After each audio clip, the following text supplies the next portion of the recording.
Aquarius, what's going on? My chart ruler is in my 11th house, okay? How you doing? We are going to do your mid-April proofread, okay?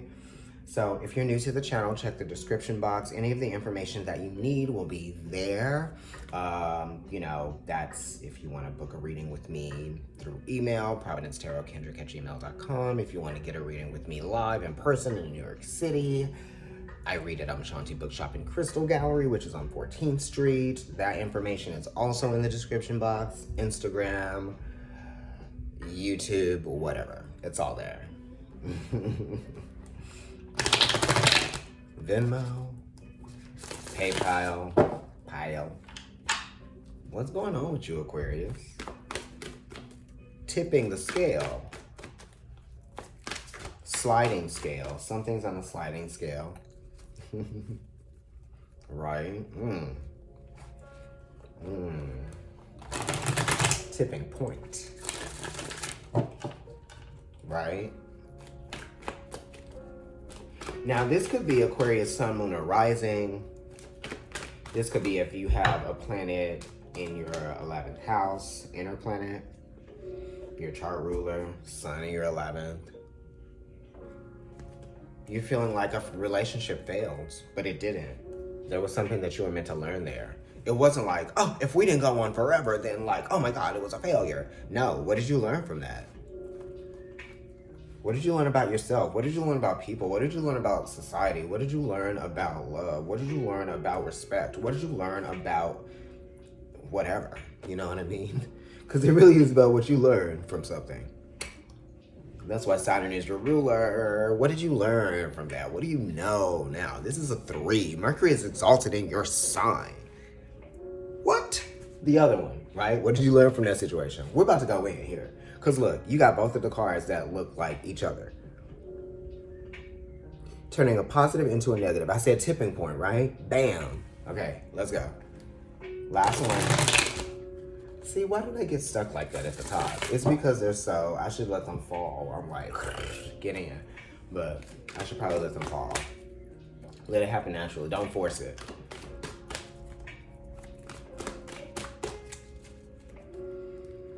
Okay, so handling a situation gracefully for sure.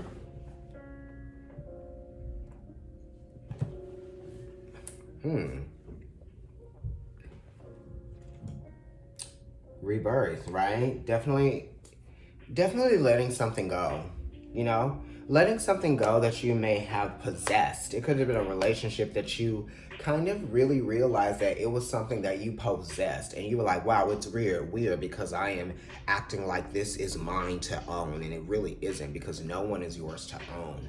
Nothing is yours to own, not even your skeleton, not even your skin. Nothing is yours to own. This is Pluto. Nothing is yours to own. No one owns you, right? It's about the experience too. You see what I mean? So it's kind of like, don't even own the emotions that are attached to something that you learned, right? I mean, if it's positive, that's great. But if it's something that is going to keep you and hold you captive in that time and place and prevent you from atoning, right? With that, you have to have an idea, right? This is saying that, like, you can't be tone deaf, right? Because being tone deaf to the relationship and being tone deaf to what it is that you're being taught and what you're meant to learn, right? Being tone deaf to the impact, right? Or maybe you just are, you can't smell the essence of what it is. You know what I mean? Or you can't sense it, right? Essence, right? But it's Pluto. It's talking about rebirth, regeneration, right? Finally choosing to let something go, right? Let sleeping dogs lie.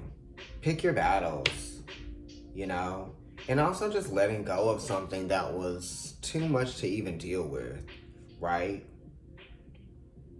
You made it through some struggle. 444. Now we're going to move on. 3 of Wands, yeah. So in the past, there was definitely something that happened, right? That made you learn and grow quickly, right? You learned from a situation and you grew from a situation quickly, right? And it's almost kind of like you had high hopes for something, but maybe it didn't turn out the way that you wanted it to. You know, it kind of like got to the place of where it was kind of like young, right? But then you kind of had to lead it, right? So there was a job, okay, or there was something that you were passionate about that you wanted to really like grow into something, but maybe it didn't. You know, maybe something was cut short for you, Aquarius. An experience, a situation. Yeah, this just says you had high hopes for something, right? Well, you were waiting for your ships to come in with it. And then the Three of Wands, what is that? That is that's the sun in Aries. So this is the sun actually being, what is it, 9 houses away from where it originates in Aries, but it's exalted here, right? So sun being in a 9th house is great. Sun being in the 10th house is also good too, right? But when the sun is in the 9th house, Leo, Virgo, Libra, Scorpio, Sag, Capricorn, Aquarius, Pisces, Aries, right? When it's in the 9th house, it's saying that like, did I hit the goal? Did I make the goal? Do I feel success? You know what I mean? It's that yearning for success, right? And you were almost obsessing over that, okay? So it's like, we got over that. We're now willing to accept certain things that we can't control, you know, accept your fate and the destined path, right? Some things weren't meant to happen the way that you anticipated or expected them to happen.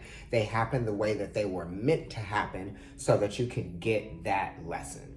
Let's see what the other card is here. Right, the High Priestess next to the Rebirth card. So this is kind of like intuition, right? But also path, fate, destiny. You know, the Rebirth card being at the High Priestess card, this is kind of like an esoteric thing, like a deeper meaning. So it's kind of like, I wasn't meant to be provided with something tangible from that experience. I was meant to learn from that experience. I was meant to be brought to a higher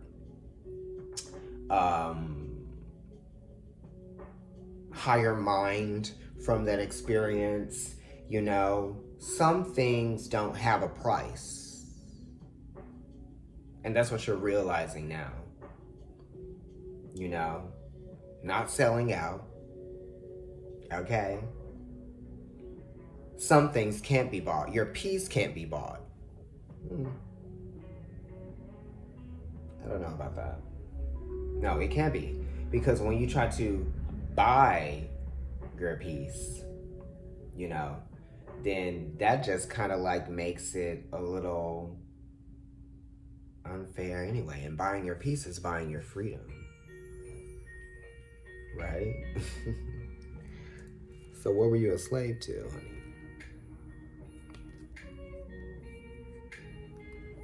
I'm gonna sit right here. Okay. You freed yourself from something because you've learned to do that. Okay, let's see what's on the other side. This is crazy. Oh, wait, I already did. I already turned that over. Okay, yeah. Prince of Cups. Sorry, why did I say that? So you might be dealing with Pisces, but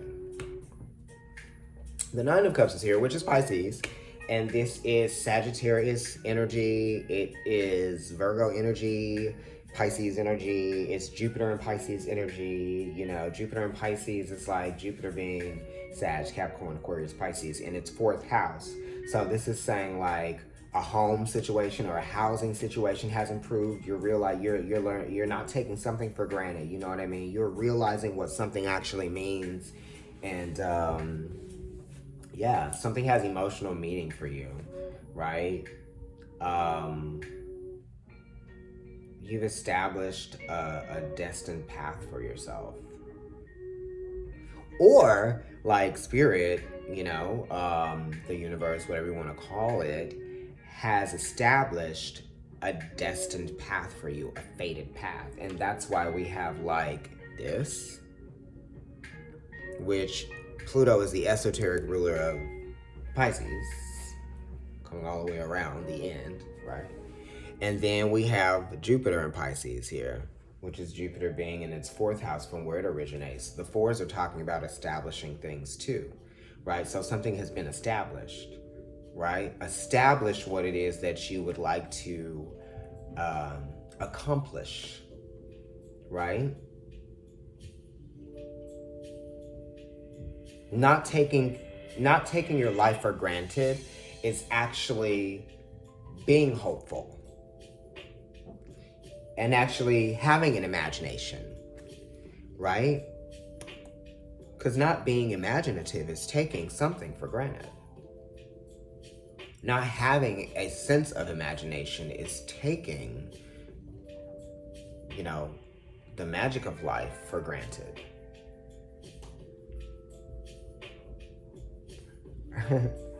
And the Knight of Pentacles is saying like slow progressions. Yes, slow progressions to get what you want finally.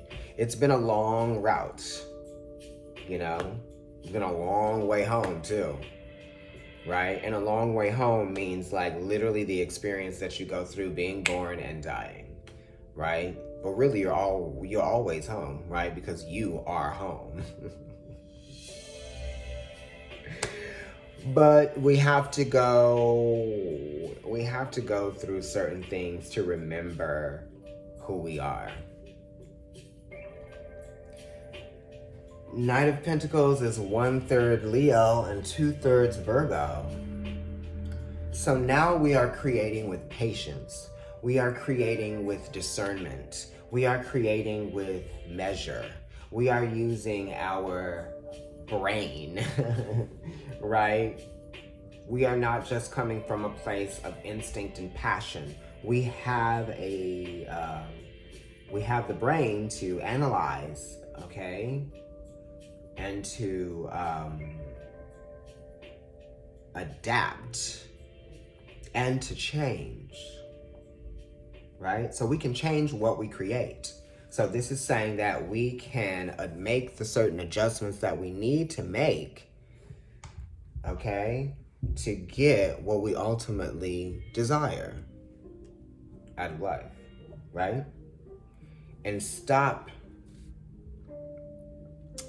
limiting ourselves by comparing ourselves to what other people have established for themselves and what their abilities are, because your abilities are going to be different than someone else's, just like everything about you is different than someone else. And if you're trying to make yourself a carbon copy of someone, then you're going to soon realize that that is not going to work for you, right? Because we want to be authentic. The Five of Wands is saying we're learning how authenticity actually affords us more out of life than trying to be something that we have seen other people do. And some things you can't necessarily be taught. Some things you have to go through on your own, right? Because it's kind of like the powers that be are, kind of pushing you around and knocking you down a little bit, right? So that you know how to get up, right? Because it's ultimately about survival, right? Can you handle something on your own? Can you remember who you are, right? Can you respect yourself enough to believe in yourself when other people don't? Do you believe in yourself enough to respect what you do when other people don't? Because sometimes you have to have faith in yourself when no one else does. Aquarius. Which this is actually your ruler, your chart ruler being in the house that opposes you. So this is relationships. So you could be having some conflict in your relationships, right? You could be, I don't know, it's like your emotional, spiritual energy is competing with or fighting with your partners, maybe. Some kind of way with family or with friends, and it's saying stop playing games with people that only play games. Anyway, Aquarius, or take yourself seriously, because sometimes other people won't, right? Anyway, like, share, subscribe, comment on the video, check the description box to get any of the information that you need to connect. Bye.